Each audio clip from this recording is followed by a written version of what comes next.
Good morning, students. It is the video for class 11 students.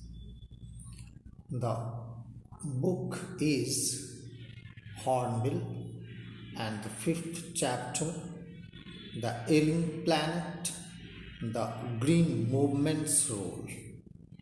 It is written by Nani Palkiwala, who is one of the most prominent writer who has tried to express his concern and the view which really is readily agreed and understood and realized by most of the people who want the nature to be conserved, as it is one of the most precious planets ever found in the universe, as it has biosphere, land, air, water, which constitute various kinds of lives that really make the earth beautiful. But the human efforts that have been made in the previous years have really wantonly made this earth ill, men suffer from pain, and how it can be preserved, how one can save the earth, that we have to understand. So here I would like to tell you about the green movement, a change in the human perception, sustainable development, man and the other living species, and deforestation, the problem of overpopulation, an era of responsibility that is still to be known to us. This chapter is based on degrading position of Mother Earth.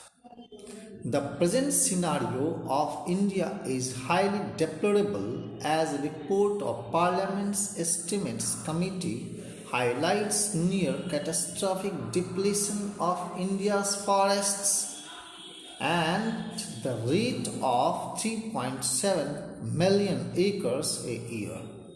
The article, The Ailing Planet, the Green Movement's Role, was written by Nani Palkiwala and published in the Indian Express on 24th November 1994. Here you need to understand the role of green movement. The green movement, it is a term that includes the conservation and green politics, is a diverse social, scientific and political movement for addressing environmental issues.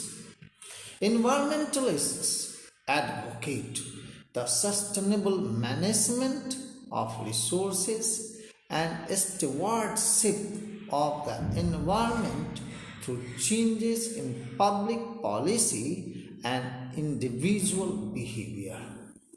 In its recognition of humanity as a participant in ecosystems, the movement is centered on ecology, health, and human rights that can never be avoided, but it must be taken into notice. The reasons are quite obvious. What are the reasons? Mankind is now the number one cause of all the destruction happening on earth. He is the cause of all kinds of destruction, whether it is the land, it is the water, or it is the air. As well as trying to destroy each other on the battlefield, we are the cause of a series of other disasters, beginning with the industrial exploitation of the resources of the earth. So, how can we manage these things? That depends on us. Rather, we shall blame one another. It is not good. It is our responsibility. The seas and oceans are being poisoned. How? By chemical products, wires, industrial and human waste that are continuously dumped into the oceans, seas, and rivers that cause a great disaster to all of them.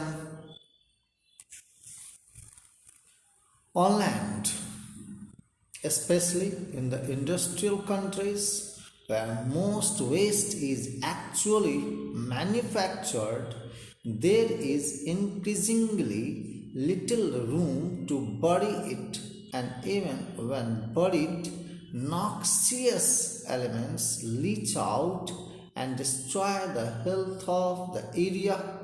So, here that is very harmful thing to happen, that every little room is buried. Why? Because the noxious elements leach out, that come out, and they also pollute the environment as well as these things. So here an ever greater problem is the disposal of atomic waste. Atomic waste, unsafe to dump into the sea and even more unsafe to bury under the land. How? What? The human beings, what scientists have done? That these atomic powers, that is quite difficult to be disposed into the sea as well as to keep underground. Moreover, forests are cut down for many reasons. But most of them are related to money or to people's need to provide for their families. And this seems you can say that this is the most horrible condition of the people. If the forests are cut down, how and where these wild animals will survive? From where shall we get oxygen? From where shall we get the wind breaks?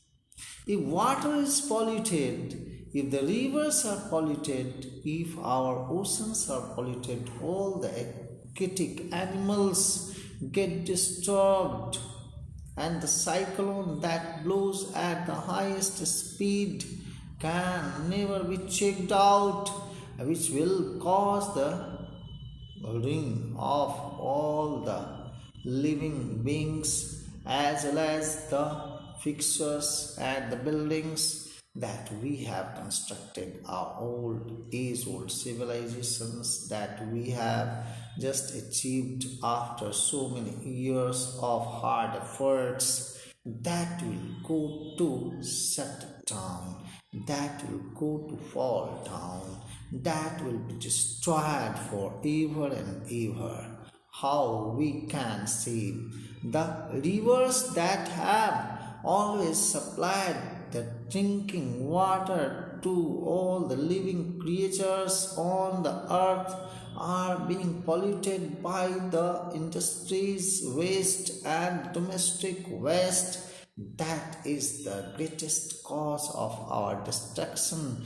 Here the rivers have become so much polluted that even the animal, cattle and human beings are afraid to drink water except Ganga Jal, pure Ganga water, because there is a certain kind of virus found in it that has still kept its purity, sanctity, and its holiness. So we are afraid. We are afraid that how these things can really make our life much better. if the plants and forests will survive, then we shall have some more. If these rivers survive, then we can have some more fruitful, healthy, and sound life. Otherwise, the life will be in peril. So, it is in this video. That's all. Thank you, and I will tell you something more in the next video. Thank you.